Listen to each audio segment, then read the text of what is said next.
The 1970s and 80s were an amazing time for electronic music. Musicians and engineers were inventing new ways of making sounds, inventions that spawned many of the tools we use today. The Stanford FM patent was the most lucrative patent Stanford had. It was really funny because I swear the Stanford was a little bit embarrassed about it.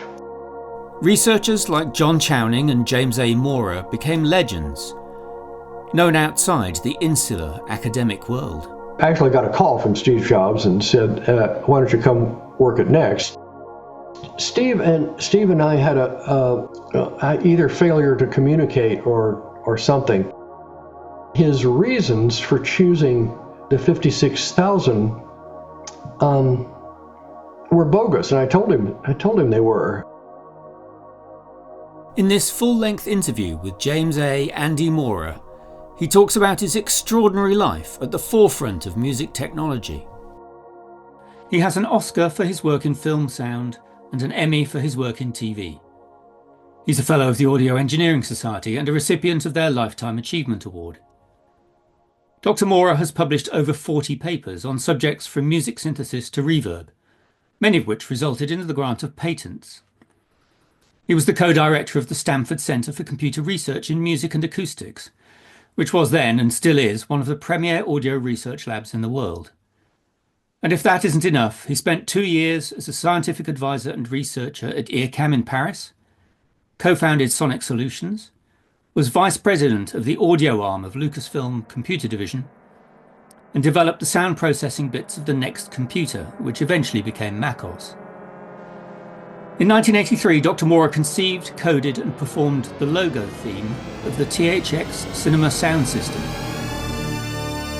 which has been played before every THX film, starting with The Empire Strikes Back, which basically means his music has been heard by everyone who's been to the movies since 1983. Ladies and gentlemen of the internet, Dr. James A. Andy Maurer. Thank you very much. I am very flattered by your introduction.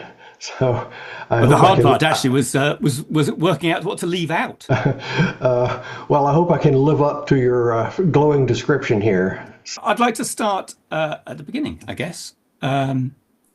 You studied electrical engineering and then applied mathematics at MIT.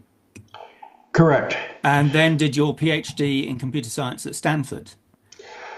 Right. Well, I came to Stanford in 1968, actually as a professional programmer, systems programmer. But what I found there was an ongoing computer music group working on music from the computer, headed by John Chowning and Lauren Rush, composer Lauren Rush, both of whom were composers, and they were both a little short on engineering skills. Myself personally, having had a lifelong interest in music and especially experimental music, and before the computer it was just called electronic music, I was quite fascinated by what people did with electronics. And it was an interesting time because the idea of electronics or mathematics in music was not widely known or accepted.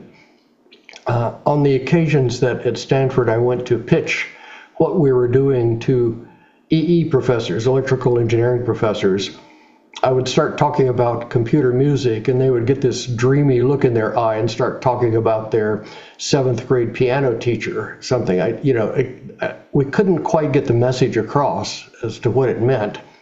And to tell you the truth, it really wasn't until 1983, believe it or not, how many years later is that, with the introduction of the compact disc, that suddenly engineers noticed that this was about to become a $4 or $5 billion a year business, and maybe they better pay attention to it. So between those times, 1968 and 1983, it was tough going. It was very, very difficult going. So the CCRMA had been set up at Stanford. What was the atmosphere like within that? You said it was difficult talking to engineers outside of that sort of group. But as you said, it was an amazing time of invention through that kind of 70s into the early 80s. What was it like? What was the atmosphere like? Oh, it was incredible. I mean, it seemed like everything we did was an innovation, and everything we did was a revelation. I mean, my gosh, you can get this kind of sound or that kind of sound. Having relatively poor reception from the engineering technology theoretical side, the lab was filled with the music majors.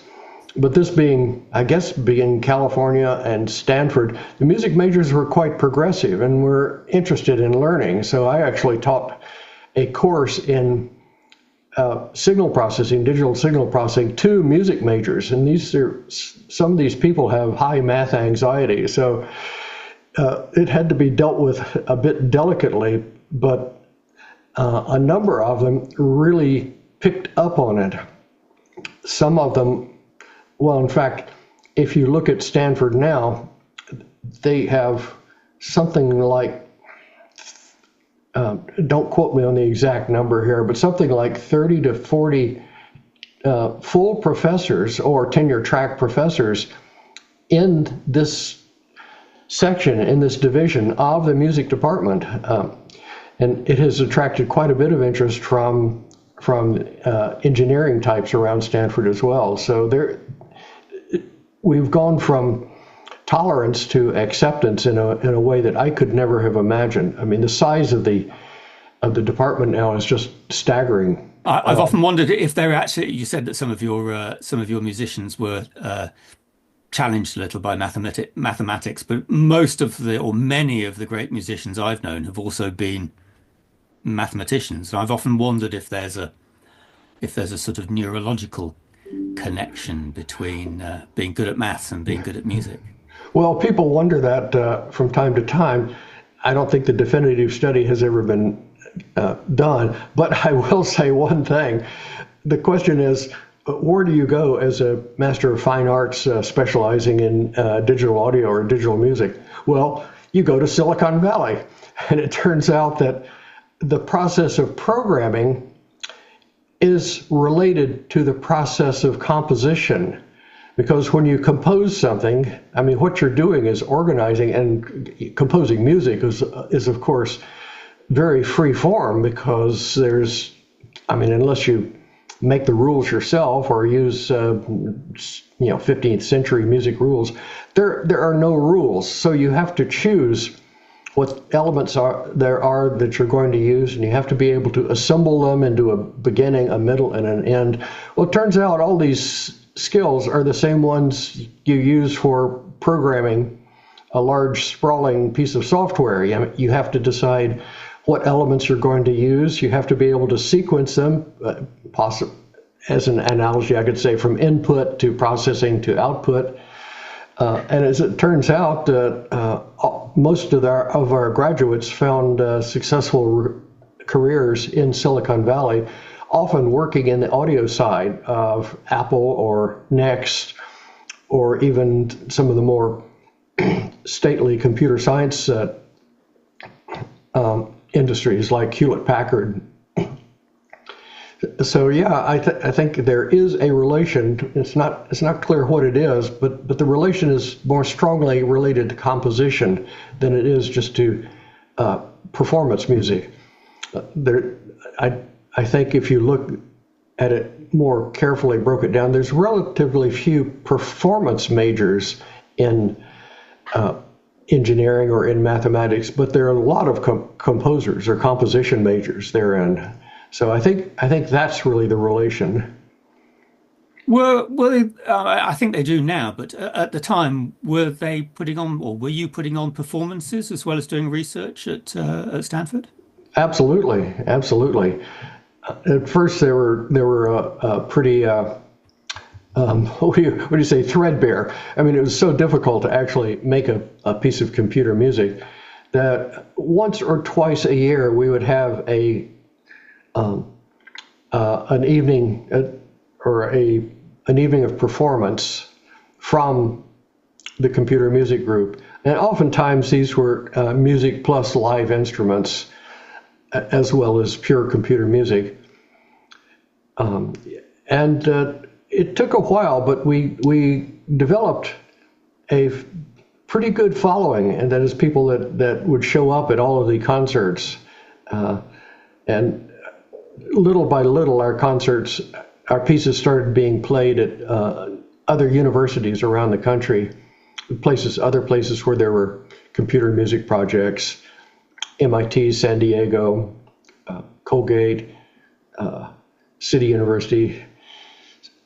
So bit by bit, we developed we became part of the electronic music performance circuit. So talking about other institutes, I think it was 1977, was it, that IRCAM was founded? The way I heard it was that Pompidou was scandalized by the fact that Boulez was conducting the New York Philharmonic and wasn't even living in France at the time. And so basically he talked with Boulez to find out what he could do to effectively bribe him to come back to France. And Boulez said, well, support me. Let me build an institute for modern music, for modern technology in music. And in addition to that, he wanted a performing ensemble, which became the Ensemble Intercontemporain, specifically for performance of new music and modern music. The connection to Stanford came from Boulez's hiring. He looked around and he found that another one of France's great modern musicians, Jean-Claude Risset, was living and working at Bell Laboratories. And he thought, well, this is nuts. We need to bring him back to France. And the connection there was through Max Matthews, who was a good friend with John Chowning. In fact, Chowning at Stanford was one of the first users of Matthews' Music 5 outside of Bell Labs. He brought Music 5 to Stanford, and then at Stanford, some of the programmers, system programmers, Dave Poole, who were also interested in the music, wrote their own version of it called Music 10, which was basically a hot-rodded version of Music 5. So the connection there was with Bell Labs, and through Jean-Claude Risset. I believe Jean-Claude pitched Boulez about computer music and said, gee, you guys have to go to Stanford to study what they're doing there and what it's like.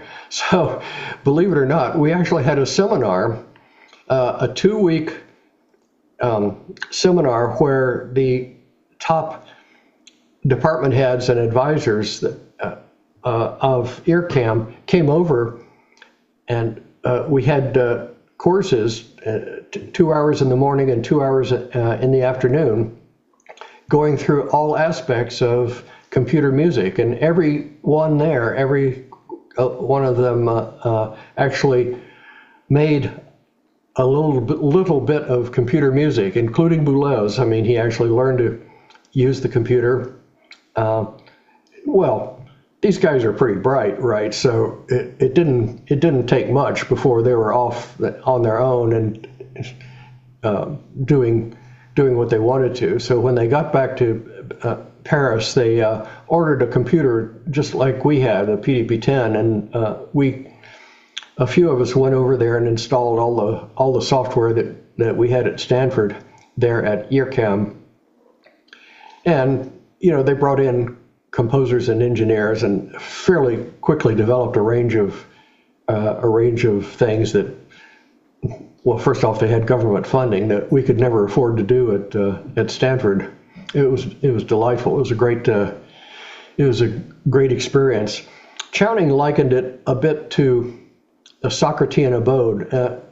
That was more true of Stanford than IRCAM, but at Stanford, around the same computer, since we were time-sharing the computer, it was a computer science computer, we had people from computer science, from physics, from organic chemistry, from linguistics, from psychology, and even one fellow who was an ornithologist, all around the same computer.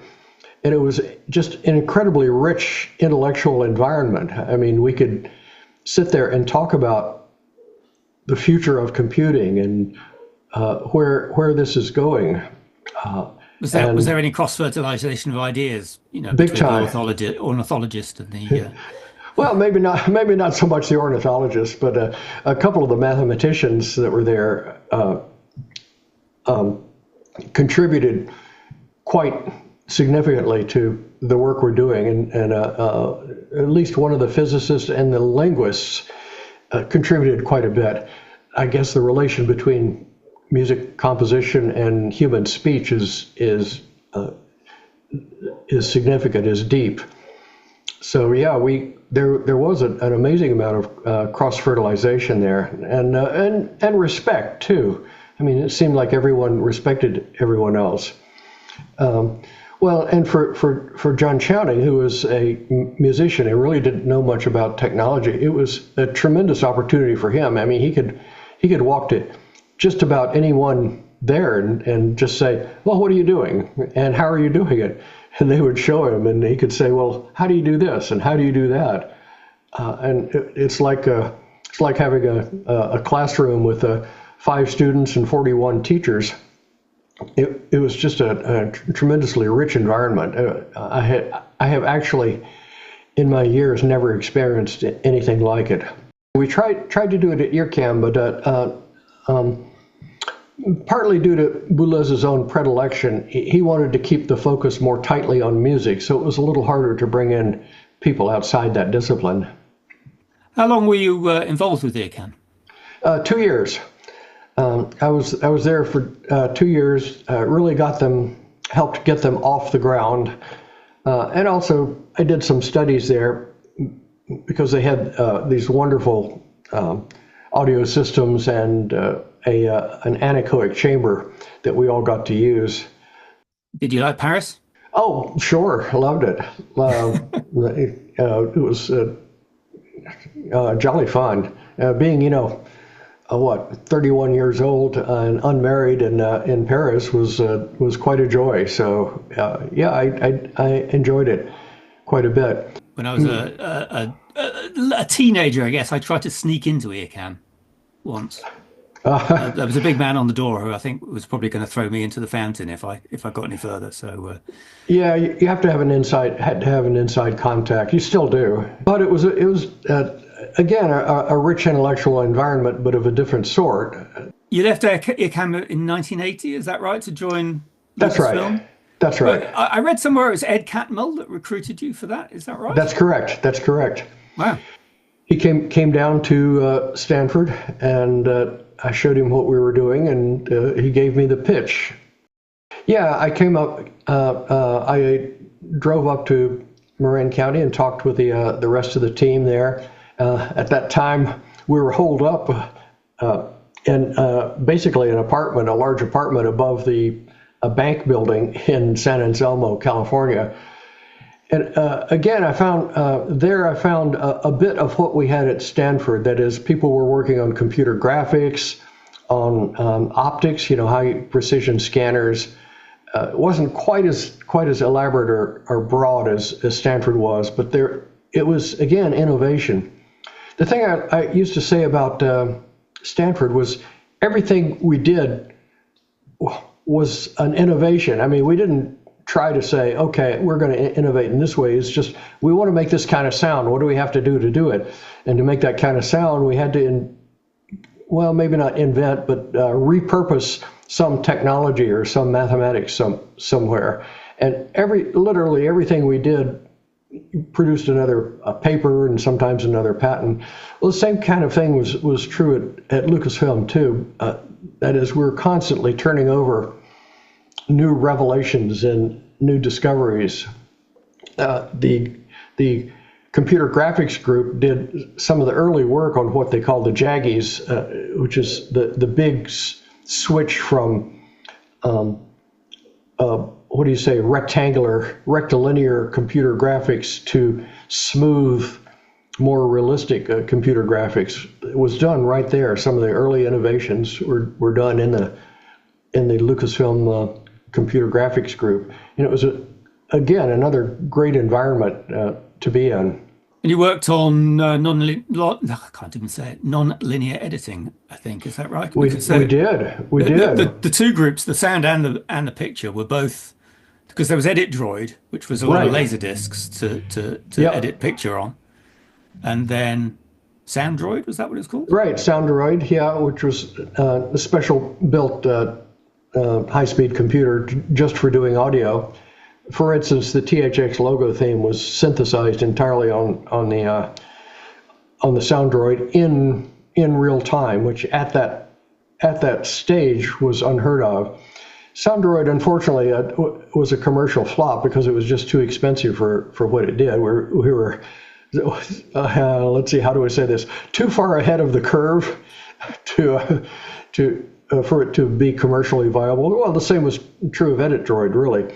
It was ahead of the curve, but the progeny, the number of commercial devices that came out of that era and out of that technology that we were the shining example of the technology. Other people came in and did manage to make commercial successes out of them. So, for instance, the Avid editor comes straight out of Edit Droid, just using digital video, the earliest forms of digital video compression, which made it practical. But even then, I mean, the pictures were tiny. 720 by 480 was the highest resolution they could actually deal with. Yeah, you couldn't really get it to run very well at that either, and it was very heavily compressed. You know, you could barely see the pictures sometimes. Yeah, it was pretty awful. In audio, it was the introduction of DSP chips like the Motorola 56,000 series that really opened the door for digital audio. And at that point, all the stuff that we had been working on suddenly, dropped right into the 56,000 architecture fairly smoothly, fairly easy. So when we moved on from Lucasfilm, the graphics group went on to form Pixar, and I went on with two other colleagues to form Sonic Solutions, and we did indeed use the 56K DSP chips for our soundboards, our audio boards. I feel personally responsible for displacing nonlinear videotape editing of audio in Europe, at least with digital editing. Yeah, well, see, the thing is, classical music editing was big in Europe, and it was all stereo. And stereo was just about all we could manage from the technology of the time, mixing 8 channels down to stereo, and that took everything we could do. But Moore's law caught up with us, and year after year, the systems got faster and better, and fairly quickly. I would say in the 90s, the big switch was made. I mean, the huge technology turnover that, for instance, films themselves started being edited entirely in digital, and almost all audio was being edited in digital. So that was the big revolution right then. And you did some work on the sound processing for the next computer. Was it that Catmull Pixar connection that sort of introduced you to Steve Jobs and Next? Yeah, it was actually before Steve Jobs bought Pixar. I had left Lucasfilm and was wondering what to do next, so I did some consulting. Steve Jobs, I actually got a call from Steve Jobs and said, why don't you come work at Next? And I had some friends that were already working there. I never took a permanent position there, but I did consult for them for a number of months in the audio group. I wrote a number of applications in the audio group. Steve and I had a bit of either failure to communicate or something.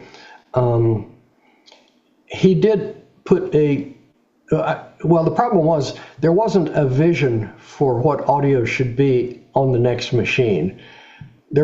My impression is these kinds of projects, big commercial developments, work much better if you have a vision for where it's going to go, and then you can write a PERT chart, a flow chart for what needs to be done to get from here to there. There was never that overall vision, and his reasons for choosing the 56,000 were bogus, and I told him they were. What he said was, gee, in scientific computing, all of the big laboratories like Lawrence Livermore Laboratories or Huntsville, Alabama, the big physics projects,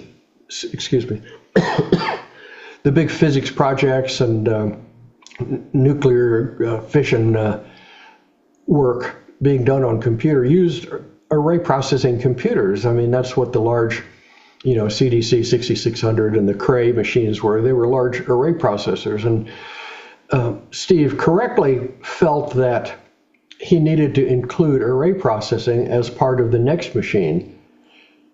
But that, although that's true, the 56,000 just was absolutely incapable of addressing that market. And I tried to convince Steve about that, and he wouldn't buy it. So consequently, the use of the 56,000 on the next machine was a bit of a round peg in a square hole. The only thing it was good for was accelerating audio. And Steve really didn't invest in the infrastructure, the software infrastructure that would be required to do that. Anyone who's ever done it will realize that to make good use of a 56,000, you need hundreds of thousands of lines of code. I mean, that's what we ended up doing at Lucasfilm for Soundroid, was writing just an enormous amount of code to make the thing actually useful. Well, Steve didn't invest that much. He had two people. I mean, they're both spectacular people, but there's only so much you can do with two people.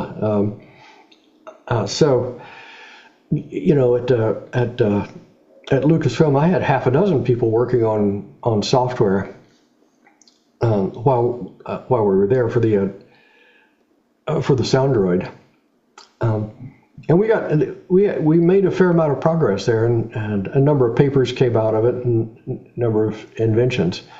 But Steve Jobs really mistargeted the audio side of the next machine, which is unfortunate. But the next machine and its position in the computer industry had other problems that, transcended just the audio. So I didn't feel too bad about not being able to convince him to invest more in audio. Steve eventually collapsed the hardware side of Next and just became a software company, which was later bought by Apple, and to this day is the basis of their software infrastructure. I'd like to circle back a little bit, just back to Stanford, and the reason that I contacted you in the first place, I guess, was that you wrote your paper on the synthesis of complex audio spectra by means of discrete summation formulae. Was that a mathematics? Obviously, you studied mathematics at MIT. Was that something that you were aware of and were always thinking of maybe it would be an interesting way of synthesizing sounds? Well, let's see. How do I say this? Yes, I did get a degree in applied mathematics from MIT, but I would say my real education started the first day I went to work at Stanford. Fairly early on, I started working with Chowning on FM synthesis, and I looked at it, and I had looked back into a communications course I had taken at MIT that was talking about FM radio, right? And I looked at the equations they used, and that they showed that the partials for an FM synthesizer could be expressed in closed form in terms of Bessel functions. And so the first thing we did was we dug into Bessel functions, and because there weren't any routines around to compute Bessel functions, I went to my math textbooks and pulled out some formulas for how to compute them. And then we had basically a really fun time exploring the mathematics of it, and looking at how the mathematics of it affected the sound and the musical qualities, and what pieces of it composers could use and what pieces of it made less sense. And this got me to thinking, well, gee, if there's one formula to do this, I bet there are others. So I picked up my handbook of it's basically derived from calculus, series expansions in calculus. Yeah, right. Well, the thing is, the series expansions classically were in terms of polynomials, x's and y's, but they can also be made in terms of sines and cosines. And so I went, through the entire book looking at formulas, and this one kept popping up. And there were two precedents. One, an engineering professor, a colleague of mine, Stieglitz, had used a summation formula to produce pulse trains. He noticed that in speech synthesis, people were using pulse trains, but the problem was generating bandwidth-limited pulse trains. Well, there's one of the summation formulas, probably the simplest one, that produces exactly in equal amplitude harmonics, which when you sum them up are a Fourier approximation to a pulse train. And I thought, gee, that's interesting. And I noted that was a special case of some more general formulas. And so I said, well, gee, let's just plug in some numbers to these more general formulas and see what happens. And voila, that was sine summation synthesis. So yeah, it was a combination of mathematics that I would not have thought of before. That I knew the mathematics, but I wouldn't have thought of it as making music, except for being at Stanford and reading this paper by Stieglitz. For non-mathematicians, is it possible to sort of explain the summation formula that you use in your paper and how it kind of its relationship to maybe additive synthesis and Fourier? Well, sure. So one way to represent basically all tonal sound, that is all sound that has a pitch, is as a sum of sinusoids at if you define the fundamental frequency, for instance, on a violin string, as having something to do with the length of the string, right? You have a longer string, like a bass fiddle, and you get a deeper sound, and cello is somewhat in between. But the two things, the length of the string and the tension on the string, will determine the pitch that's produced. Well, if you add that pitch plus twice the pitch, plus 3 times the pitch, plus 4 times the pitch, plus 5 times, and so on, you get something that sounds more and more like a clarinet or a flute. There are formulas that fall right out of trigonometry for summing a series of harmonically related sinusoids. And every mathematician learns this fairly early in their career, although making the leap to apply this to music is something that took a particularly rich environment. So that's essentially, you have a way of expressing an infinite sum of sine waves, which is what you would have with additive synthesizers. But you have a closed form way of doing that. So it's an equation which produces that infinite sum of sine waves, but doesn't require you to calculate all the sine waves and add them up, essentially. That's right. So for certain specific classes, I mean, you can collapse the the additive synthesis, that is the sinusoids, the sum of the sinusoids, down to a single closed formula. You can't do this for every sequence, but for a few sequences, you can do it, and it reduces the amount of computation drastically, and also allows you to do things like vary the spectrum or vary the harmonic content with time, so you could get these more rich sounds that actual musical instruments exhibit. And in the case of the one in your paper, additive synthesis is fantastic, but its user interface is horrible because you have to be able to control all of those harmonics independently. But in the paper, you have a formula which essentially has a control which controls how many harmonics you have, right, and another control which controls the ratio between those harmonics. Yeah, exactly. It reduces it to a manageable issue, a manageable problem. There's something you can get your head around fiddling with two numbers as opposed to 50. Adding up an infinite series of them. Yeah. Yeah. So you patented that technology in 1976, and I think Yamaha, as well as taking John Chowning's FM patent, also licensed the discrete summation formula patent. Is that right? They did. I don't know that they ever actually issued a commercial product using it, but they did.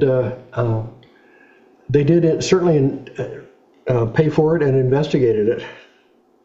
Do you have any idea if they were developing products, and if they weren't, why do you think they pay for the patent and not do anything with it? Okay, that gets into the world of intellectual property and how big companies work. Big companies love to have huge patent portfolios, and when somebody comes along with a product that they don't like, the first thing they do is look through their patent portfolio. Whether they've actually used it in a product or not, they look through their patent portfolio and see if they can cause this other company some trouble. When you look at the motivations of why big companies do something, it's not always because they think it's such a wonderful idea that they want to try it somewhere. As often as not, it's they want to make sure this stays bottled up as long as they possibly can. Luckily, patents have finite lifetimes. So you think one of the reasons might have been that it was potentially a competitor to FM, and maybe if they held on to it, they'd prevent anybody else. I personally think that's exactly the reason they bought it. They may have fiddled around with it a bit. They didn't. We were out of touch then. I was in Paris, and they didn't contact me after that, so I have no idea what they were doing. That whole market, however, got absolutely clobbered in, I guess, the 80s by sampling synthesizers. It got so economical, just instead of trying to synthesize a clarinet tone, to just record one and then fiddle with it to make it longer or shorter when the person hit a key. That whole form of synthesis, additive synthesis, FM, sine summation, sort of became a side issue and not the main thrust of electronic musical instruments from that point on. It's interesting, isn't it, that the DX7 essentially put the Prophet 5s and Oberheim out of business. Sure did, yeah. And then sampling came along and kind of put the DX7 out of business. Indeed, it did, and in fact, Yamaha was so proud of FM that they were late to the sampler market. I mean, they missed the sampler revolution, and part of it is the big company problem. I've now been in and out of several big companies. My most recent being Adobe Systems. I can tell you, it's really hard to sell innovation inside a big company. Big companies tend to buy innovation, but very rarely do they build it in-house. And part of the reason is the people doing the innovation can't sell their idea to management. Just like we couldn't sell FM or technology and music to the Stanford Electrical Engineering Department either. It was too big a leap for them at that time. Mm-hmm. And it was, 10, 15 years later before it became so in their face that they couldn't ignore the leap anymore. I think the FM, John Chowning's patent was the most lucrative, I think, that Stanford ever took out. Up until the genetic engineering patents kicked in. The Stanford FM patent was the most lucrative patent Stanford had. It was really funny because I swear the Stanford was a little bit embarrassed about it. Stanford is known for their engineering, and to some extent, when we were there, the Stanford music department was a little bit of a backwater. They were great. They were fabulous on early music, music from the 1300s and 1400s, but they were a little ossified, to tell you the truth. Now, the head of the department there, knew he was onto something and knew that Stanford had to move into modern music somehow, but sort of didn't know how to do it. So he was happy to let us, be the movers and shakers there. And we did get a lot of support from the music department early on. It was very gratifying. Not so much support from the university itself, as I say, until that patent kicked in. 1975 is when we wrote the patent, but actually the DX7 didn't come out until 1983. So, well, that gives you an idea how long it is from conception to realization. It's typically, 10 years or more to get an idea into a commercially viable product. Did any of the money from the patent make its way directly back into the department, or did it find its Absolutely. find other homes? No. Stanford had this wonderful thing, which was the 30-30-30 agreement. 30 goes into Stanford's black hole, 30% goes into the department, and 30% goes to the inventor. So John Chowning got quite a nice little bundle out of it. He did nothing but eat, breathe, and sleep FM for a number of years, until even after the DX7, he was continuing to make innovations in FM, like Phone, the PC did, using FM to synthesize speech, vowel sounds. Yamaha had flat out thought that it couldn't be done, and so Chowning said, "Sure, it can." And it took maybe a year to develop that. So yes, it was developed by accident, just like the discovery of penicillin was somewhat by accident. But it's not how the discovery is made, but it's what you do with it afterwards. Absolutely. Recognizing that it's valuable, and then working with it to, flesh it out. Once Yamaha expressed interest in having a patent, Stanford did not spare the resources in making sure we had a patent and we had a license agreement with Yamaha. So that was very reassuring. And that the money that came back, they agreed that it would go into computer music, and what it went into mostly we're building a set of seats, endowed chairs in computer music. So that's where at least some 3 or 4 of our professorships came from, were directly endowed by the money from the Yamaha patent. Wow.